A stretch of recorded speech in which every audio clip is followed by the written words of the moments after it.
Kyongil Jung Ilhak Yeon Doduk. 안녕하세요. 경일중 1학년 여러분 반갑습니다. 오늘은 도덕적 성찰 단원을 배워보도록 하겠습니다. 오늘의 학습 목표는 도덕적으로 성찰하는 삶을 살아야 하는 이유를 이야기할 수 있다. 일상생활에서 도덕적 성찰을 실천할 수 있다입니다. 자, 오늘의 키워드는 도덕적으로 성찰하는 삶, 그리고 일상생활에서의 실천을 뽑아보도록 할게요. 자, 오늘 우리 이 그림 보고 시작하도록 합시다. 윤동주의 자화상이 나와 있네요. 한번 읽어볼까요? 산 모퉁이를 돌아 돈가 외딴 우물을 홀로 찾아가선 가만히 들여다봅니다. 자, 우리에게 있어서 도덕적 성찰이란 무엇일까요? 우리는 내가 왜 그때 그런 말 했을까? 내가 그때 왜 그렇게 했을까? 막 이러면서 되게 이불발차기 하게 되는 그런 경험이 여러분들도 살면서 한두 번 있으실 것 같은데, 이렇게 자신의 말과 행동을 돌아보면서 내가 잘한 점이 무엇인지 또 잘못한 점이 무엇인지에 대해서 살펴보는 것이 바로 우리는 도덕적 성찰이라고 합니다.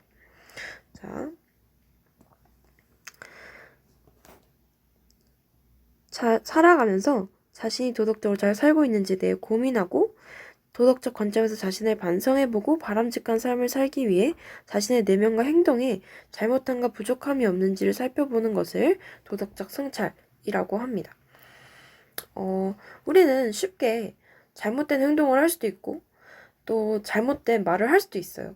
그렇지만 이것을 바로잡기 위해서는 우리가 이런 도덕적 성찰, 내가 잘했는지 못했는지 그리고 바람직한 삶을 살기 위해서 내가 잘못한 점과 부족한 점이 무엇인지 계속 생각하는 그 자세가 우리가 앞으로 살면서 행할 수 있는 실수를 더 줄일 수 있는 그런 계기가 되겠죠.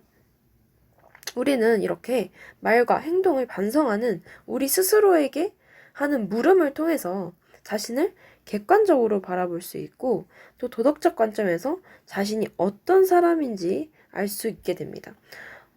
지피지기면 백전백승이라는 말이 있잖아요. 적을 알아야 승리할 수 있다라는 말인데 이 도덕적인 관점에서 나 자신에게도 해당되는 말이에요. 나를 잘 알아야지 내가 앞으로 어떤 실수를 또 범할 수 있을 것인지에 대해서 미리 경계하고 또 그런 행동을 좀 더 고쳐나갈 수 있겠죠. 그래서 이런 성찰을 통해서 내가 어떤 사람인지 도덕적으로 내가 어떤 성향을 가지고 있는지 어떤 잘못을 자주 하는지 면밀히 살펴볼 수 있어야 합니다. 그래서 우리가 더 그걸 통해서 더 발전할 수 있는 거겠죠. 그러면 도덕적 성찰이 중요한 이유가 무엇인지 자세히 알아보도록 하겠습니다. 소크라테스가 이런 말을 했죠. 너 자신을 알라. 반성하지 않는 삶은 살 가치가 없다.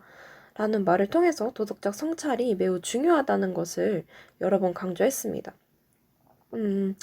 우리는 누구나 실수를 해요. 누구나 사람이기 때문에 완벽하지 않고 그래서 잘못할 때가 있죠. 물론 있지만 우리가 거기서 머무르는 것이 아니라 도덕적 성찰을 통해서 내가 잘한 점과 잘못한 점이 무엇인지 계속 생각하면서 실수를 줄여 나가도록 노력하는 것이 바로 내 자신을 알고 그리고 반성하는 삶을 사는 것이겠죠. 자, 그러면 이렇게 도덕적 성찰을 통해서 우리는 실수와 잘못을 반복하지 않게 됨으로써 더 나은 삶을 살 수 있게 됩니다. 공자가 잘못을 고치지 않는 것이 잘못이다. 잘못을 고치는 것을 꺼려해서는 안 된다라고 말을 했죠. 우리가 오답노트를 쓰는 이유가 뭘까요? 공부할 때 오답노트를 써라 라는 이야기를 여러분도 들으셨을 텐데 사실 틀린 것 그 자체는 잘못한 게 아니에요. 몰라서 틀렸을 수도 있고 실수를 해서 틀렸을 수도 있죠. 그러나 오답 노트를 쓰라고 하는 이유는 그 실수를 다음에 반복하지 않기 위해서 내 실수를 면밀히 분석하고 또 수정할 수 있는 기회를 만들어 주는 거잖아요. 그렇기 때문에 실수와 잘못을 반복하지 않도록 도덕적 성찰을 통해서 더 나은 삶을 살 수 있도록 하는 그런 계기가 될 수 있을 겁니다. 또 우리가 그냥 가만히 틀렸네, 잘못했네 라고 그냥 생각만 하고 틀렸다 잘했다 뭐 이런 것만 생각하고 그냥 넘어가는 사람은 뭐 본인은 마음이 편할 수는 있겠지만 더 이상의 성장은 없을 거예요. 그렇기 때문에 계속 끊임없이 나의 내가 잘못한 것 혹은 뭐 내가 실수한 것이 무엇인지 또 내가 이번에는 좀 잘했구나 라고 계속 생각하고 고민하는 사람은 조금 더 그냥 틀렸네, 맞았네, 잘했네 이렇게 하고 넘어가는 사람보다 훨씬 더 도덕적으로 살 수 있는 가능성이 높아지겠죠. 그래서 이런 도덕적 성찰을 통해서 우리의 내면의 도덕적인 목소리에 귀를 기울임으로써 우리는 우리 자신의 인격과 성품을 아름답게 가꾸어 나갈 수 있습니다. 그리고 우리가 이런 성찰하는 삶을 살아갈 때 우리 사회가 좀 더 나은 곳이 될 수 있죠. 사회는 뭐 사회라는 하나로 보는 그런 관점도 있지만 사회는 개개인이 합쳐져서 만들어진 곳이 사회라고 보는 의견도 있어요. 그래서 만약에 이런 개개인이 합쳐져서 사회가 만들어졌다는 관점에서 본다면 그 개개인이 도덕적이고 그 개개인이 정말 올바른 삶을 살아갈 때 그 사회가 전체가 올바른 삶을 살아갈 수 있게끔 되는 거겠죠. 따라서 이런 도덕적 성찰을 많이 하는 시민들이 많아지고 또 각각 개개인이 많아질수록 그 사회는 점점 더 도덕적인 사회로 발전할 수밖에 없다라는 결론이 나오겠죠. 따라서 우리는 이러한 도덕적 성찰을 토대로 우리 사회의 도덕적인 문제들을 고쳐 나갈 수 있게 됩니다. 나 개인의 문제뿐만 아니라 내가 성찰함으로 인해서 나 개인은 물론 넘어서 공동체의 도덕적 문제까지 우리 스스로 수정해 나갈 수 있는 능력이 생기기 때문에 이러한 노력이 모여서 우리 사회 전체가 정의로워지고 도덕적이게 될 수 있는 것이겠죠. 자, 그래서 도덕적 성찰이 중요한 이유를 우리가 3가지 꼽아봤어요. 뭐였죠? 실수와 잘못을 반복하지 않음으로써 더 나은 삶을 살 수 있게 된다. 또 자신의 인격과 성품을 아름답게 가꾸어 갈 수 있다. 그리고 우리가 속한 사회 역시 더 나은 곳이 될 수 있다 라고 보면 되겠습니다. 자, 우리는 도덕적 성찰을 할 때 나름의 어떤 기준과 판단을 가지고 자기 자신을 성찰합니다. 예를 들어 그때 내가 너무 나만 생각했나? 그때 내가 너무 이기적이었구나. 혹은 그때 내가 다른 사람을 배려하지 못했어. 그때 내가 좀 더 따뜻하게 말했으면 어땠을까? 하는 식으로 어떤 성찰을 할 때는 그 성찰 이전에 기준이 있기 때문이에요. 판단할 수 있는 나름의 기준에 따라서 우리는 우리 자신을 잘했다, 못했다 라고 판단을 하게 되겠죠. 그래서 이렇게 자신의 삶을 도덕적으로 성찰할 때 옳고 그름을 판단할 수 있는 기준이 필요한데 이것을 바로 우리는 도덕적 성찰의 준거라고 합니다. 자신의 삶을 도덕적으로 성찰할 때 옳고 그름을 판단할 수 있는 기준을 바로 도덕적 성찰의 준거라고 하는데 우리가 도덕적 성찰의 준거 없이 그냥 내면을 살핀다고 쳐봅시다. 그러면은 대부분이 자기 합리화를 할 거예요. 그때 내가 뭐 좀 이기적이게 보일 수는 있는데 사실 그때 나 이런 사정이 있었으니까 그거는 걔네들이 이해해야 돼. 라는 식으로 뭔가 어떤 증거가 없을 때는 계속해서 나 자신이 그럴 수밖에 없었다는 그런 이유를 스스로 계속 대겠죠. 때문에 이런 도덕적 성찰의 준거가 매우 필요한데요. 도덕적 성찰의 준거는 어떤 것일까요? 어떤 것이 있을까요? 바로 덕과 성품을 우리는 도덕적 성찰의 준거로 삼을 수가 있습니다. 자, 우리 이 글을 한번 보도록 할게요. 전쟁터에서 찌는 듯한 더위에 제대로 먹지 못하고 며칠을 버틴 군인이 모두 지쳐 있었다. 그러던 중 한 군인이 괴로워하며 물을 찾자 다른 동료가 자신의 물통을 내어주었다. 이를 받아든 군인은 물을 마시려다가 문득 자신만이 괴로운 것이 아니라는 생각이 들었다. 그래서 물을 마시는 신용만 하고 더 힘들어 보이는 다른 동료에게 물통을 내밀었다. 이런 식으로 물통이 모든 군인을 거쳐 원래 주인에게 물통이 돌아왔다. 물통의 물은 조금도 줄지 않은 채였다. 자, 전쟁터예요. 찌는 듯한 더위고 제대로 먹지도 못하고 며칠을 버텼어요. 그런데 사실 누구나 여기 있는 군인들은 누구나 지금 목도 너무 마르고 너무 지쳐있는 상태이기 때문에 물이라도 좀 마시고 싶을 거예요. 자기가 가장 제일 많이 마시고 싶을 거예요. 그런데 지금 나만 힘든 게 아니고 내 옆에 동료들도 똑같이 힘들고 그리고 좀 그 동료가 너무 힘들어 보이니까 나도 물론 먹고 싶지만 동료에게 양보하는 그런 덕과 품성을 지닌 군인들이 여기에 많이 있었던 거죠. 그래서 내가 지금 당장 목마른 걸 해소하는 것도 좋지만 내 옆에 사람을 위해서 배려하고 양보하는 그런 마음가짐이 바로 도덕적 성찰에서 정말 중요한 덕과 품성이라고 할 수 있을 거예요. 자, 위사래의 군인들은 정말 위급한 상황에서 자신만 생각하기보다 공동체의 일원으로서 책임감을 느끼고 절제하고 배려하였죠. 그래서 배려를 통해서 서로 감사하는 마음을 가짐으로 인해서 이 공동체가 어떻게 더 단단해질 수 있었겠죠. 그래서 우리는 이러한 덕과 성품이 우리가 사회와 자신을 좀 더 도덕적으로 성찰할 수 있는 증거로 삼아야 한다라고 보고 있습니다. 자, 덕, 그리고 성품 하면은 굉장히 좀 추상적일 수도 있지만, 우리가 이것이 무엇인지에 대해서 우리, 이 아리스토텔레스의 지문을 통해서 알아보도록 할게요. 아리스토텔레스는 덕을 매우 매우 강조한 고대 그리스 철학자예요. 이 덕이 무엇이냐라고 할 때 아리스토텔레스가 가장 중요한 설명을 했는데 바로 중용입니다. 중용이라는 것은 지나치지도 모자라지도 않은 상태를 말을 해요. 중용이. 그래서 중용은 마땅히 그래야 할 때 그러고 마땅히 그러지 않아야 할 때 그러지 않는 것이라고 말을 하기도 하는데요. 마치 딱 중간인 상태입니다.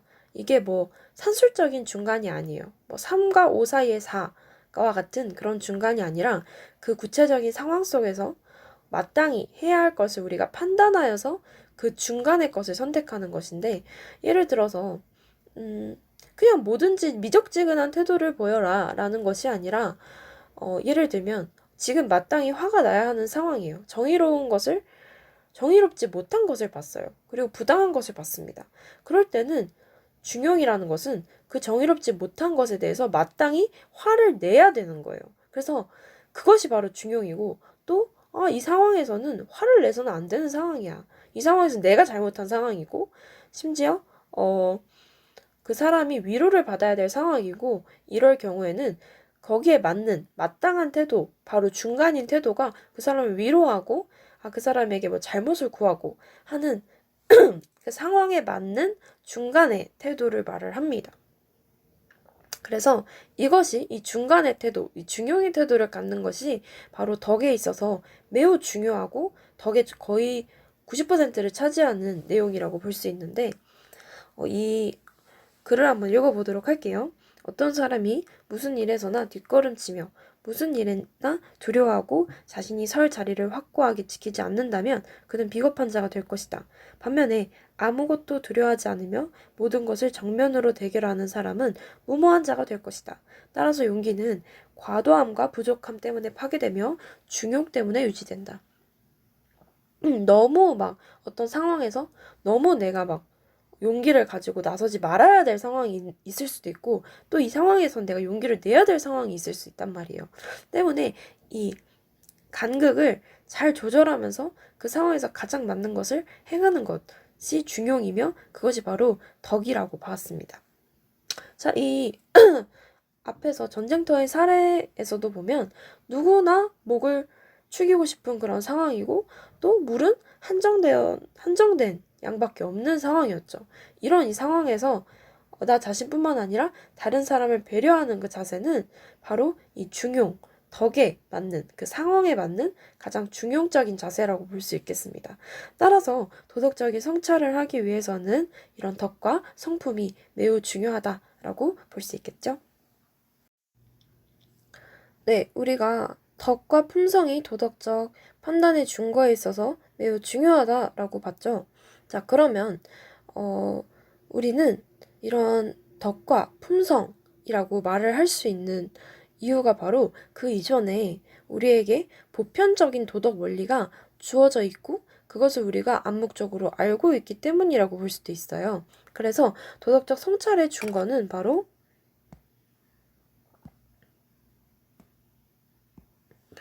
보편적 도덕 원리라고 볼 수 있습니다. 자, 이 사례를 한번 읽어보도록 할게요. 혜진은 주말에 어머니와 함께 텔레비전을 보다가 지진 피해를 당한 이웃나라 사람들을 돕기 위한 성금 모으기 방송이 나오는 것을 보았다. 혜지, 우리가 왜 모르는 사람들을 위해 성금을 모으고 그들을 도와줘야 하는지 잘 모르겠어요. 어머니, 지진 피해로 고통을 받는 사람들의 처지를 생각해봐. 그리고 만약 우리나라에서도 큰 지진이 나서 우리가 사는 집이 무너지면 어떻겠니? 혜지, 다시 생각해보니 어려운 처지의 사람을 돕는 것은 사람의 기본적인 도리인데 저만 생각한 것 같아요. 지진 피해를 입은 나라에 저도 성금을 보내야겠어요.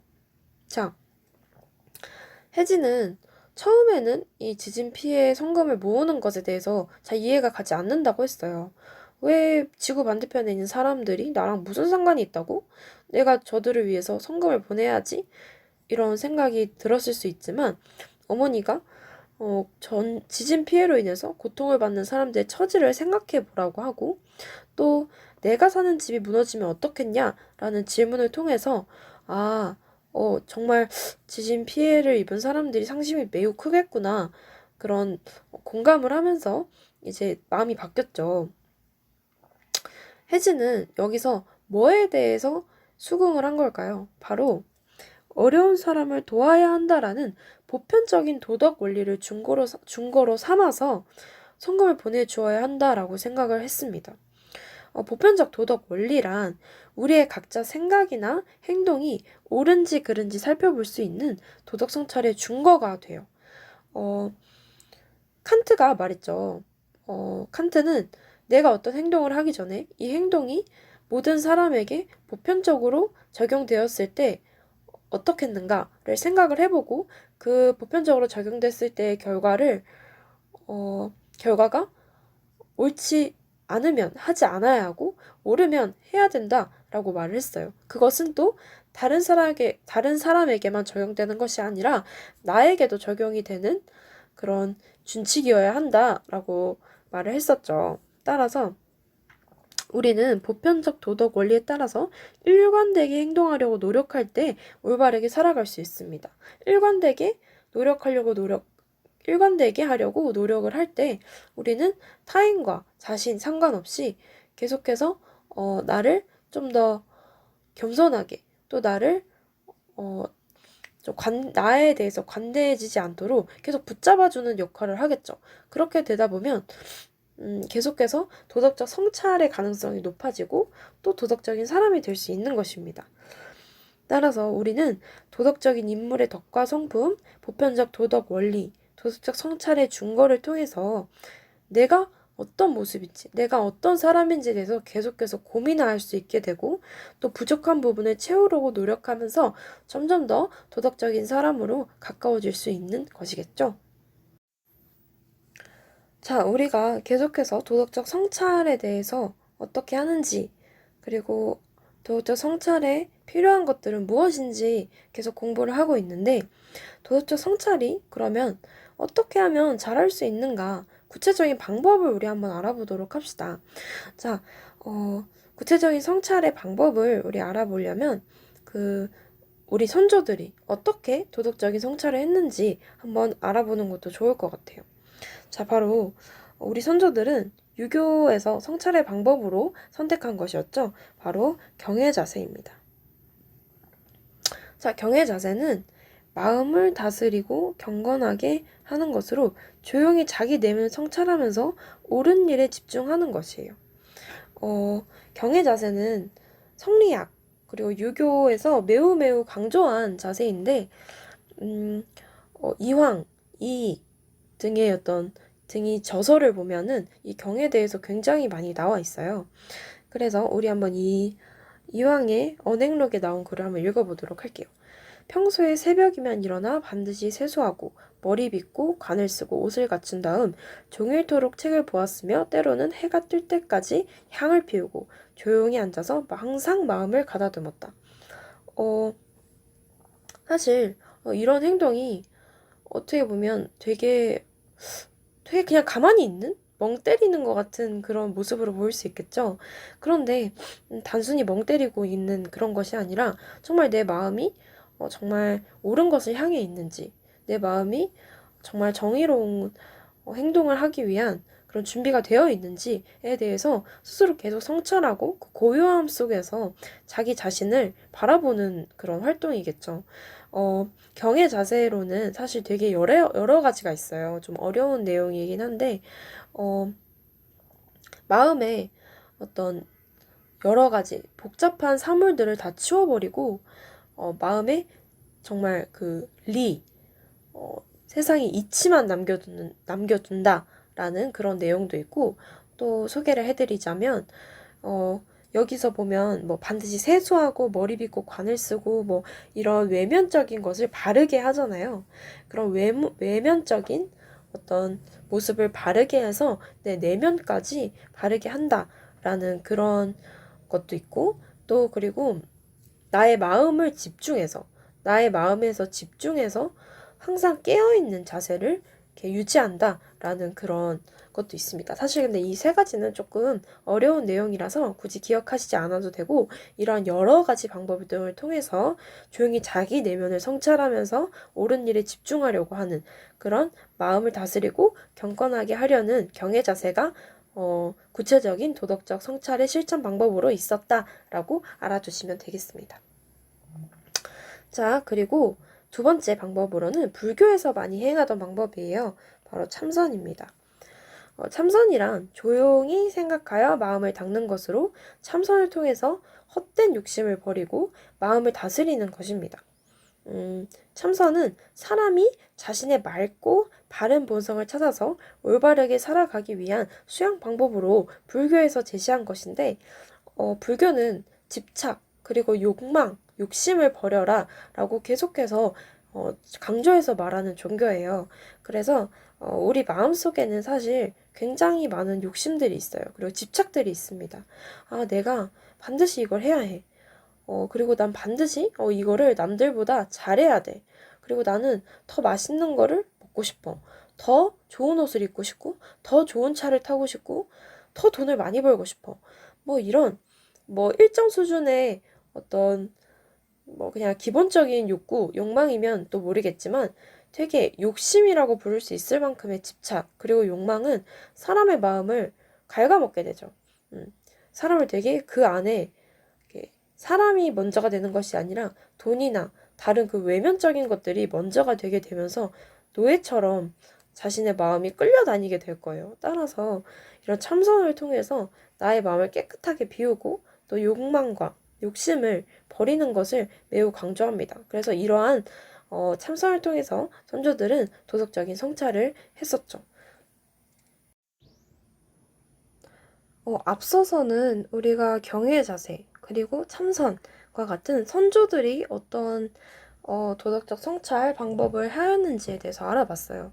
근데 사실 경외 자세라든지 혹은 참선이라는 것이 우리가 현대사회에서 일상생활에서 하기에는 조금 시간적인 면도 그렇고 방법적인 면에서 조금은 어려운 게 있을 것 같아요. 그래서 우리가 일상생활에서 성찰할 수 있는 방법은 뭐가 있을까요? 네, 여러분들 많이 하셨을 것 같아요. 바로 일기를 쓰는 방법입니다. 우리가 일기를 쓰는 이유는 우리의 삶을 어떤 순간순간에 기억하고 기록하기 위해서라고 할 수도 있지만, 이 일기의 순기능이라고 한다면 바로 이렇게 나 자신을 돌아보고 내가 오늘 잘못한 것이 무엇인지 또 반복하지 않도록 그런 다짐을 할 수 있는 그런 계기가 될 수 있다는 거죠. 우리가 어렸을 때 여러분들 초등학교 때 일기 쓰는 숙제 많이 해봤나요? 저는 어렸을 때 맨날 일기를 쓰는 숙제를 했었는데 그때 당시에 일기를 요즘에도 이렇게 읽어보면은, 아, 내가 이런 생각을 했었구나. 아, 그때 이런 잘못을 했었구나. 라는, 생각이 들면서, 아, 지금 내가 이렇게 가지고 있는, 선생님이 가지고 있는 도덕관이나 성관에 어렸을 때 이런 일기를 통해서 성찰했던 게 정말 많은 영향을 끼쳤다는 생각이 들어요. 그래서, 여러분들도 매일매일 쓰는 게 좀 어려울 수도 있겠지만, 이렇게 여러분들이 여러분들의 삶을 돌아보면서 가끔씩 이렇게 일기를 쓰는 게 되게 좋은 것 같더라고요. 그래서 일기를 쓰는 방법이 있습니다. 또한 자신의 삶의 지침이 될 수 있는 좌우명을 정하는 방법도 있죠. 좌우명. 자기 생활을 반성할 수 있는 기준이 되는 명언이 있을 때 우리가 그 기준인 명언을 보면서 나의 삶을 반성해 볼 수 있습니다. 예를 들어서 아까 소크라테스처럼 그럼 너 자신을 알라. 혹은 반성하지 않는 삶을 살아갈 가치가 없다라고 우리가 그것을 만약에 좌우명으로 정했을 때 나 자신에 대해서 알려고 노력하게 되고 또 내가 살면서 무엇을 잘했는지 잘못했는지에 대해서 반성하면서 더욱더 도덕적인 인간이 될 수 있는 거겠죠. 따라서 이렇게 좌우명을 통해서 자기 삶을 반성할 수 있게 되는 계기가 될 겁니다. 또 바로 명상이 있습니다. 명상. 명상은 앞에 경이나 참선이랑 뭔가 비슷해 보일 수 있겠는데 바로 자신의 내면에 집중하고 고요한 마음 상태를 만드는 거예요. 우리가 기도를 할 때 어떤 자세로 하죠? 눈을 감고 손을 모으고 이런 자세로 기도를 하죠. 그럴 때 눈을 감고 손을 모으는 이 자세는 바로 다른 사실 눈에 보이면 딴 생각을 하게 되기 쉬워요. 눈에 보이는 어떤 물건들을 자꾸 보게 되고 또 눈에 보이는 것들에 따라서 우리 마음이 여러 가지 생각이 많이 들기 때문에 눈을 감고 내 마음, 내 내면에 집중을 하는 거죠. 그래서 우리가 기도를 할 때 눈을 감는 이유도 그런 이유라고 하는데 이렇게 눈을 감고 자신의 내면에 집중해서 고요한 마음 상태를 만드는 것이 바로 자신의 삶을 객관적으로 바라볼 수 있게 되는 그런 방법이 될 수 있을 겁니다. 우리가 전통적인 수양 방법이나 또 일상생활에서 현대에서 우리가 할 수 있는 도덕적 성찰 방법의 구체적인 것들에 대해서 알아봤는데 딱 이렇게 교과서에서 소개한 것 말고도 우리 각자가 성찰하는 나름의 방법들이 있을 거라고 생각을 해요. 여러분들이 어떤 성찰 방법을 가지고 있는지 한번 과제를 통해서 여러분들이 얘기해 주셨으면 좋겠습니다. 그리고 또 좌우명도 만들어 보면 좋을 것 같네요. 자, 여러분 우리 이제 배운 거 오늘 정리하고 또 마무리하도록 하겠습니다. 자, 오늘 우리가 도덕적 성찰 단원에 대해서 공부해 봤죠. 자, 그러면 도덕적 성찰의 의미가 뭐였죠? 도덕적 관점에서 자신을 반성해보고 바람직한 삶을 살기 위해서 자신의 내면과 행동에 부족함이 없는지 살펴보는 것이었죠. 자, 그럼 도덕적 성찰이 중요한 이유는 세 가지가 있었어요. 그쵸? 실수와 잘못을 반복하지 않아서 더 나은 삶을 살 수 있다. 내면의 도덕적 목소리에 귀 기울임으로써 자신의 인격과 성품을 다듬을 수 있다. 또 우리가 속한 사회를 더 나은 곳으로 만들 수 있다. 첫 번째, 두 번째는 개인에게 도덕적 성찰이 중요한 이유고, 세 번째는 공동체, 사회적 측면에서 도덕적 성찰이 중요한 이유가 되겠죠. 자, 그럼 3번. 도덕적 성찰의 준거는 세 가지가 있었어요. 두 가지가 있었네요. 네, 두 가지. 자, 뭐였죠?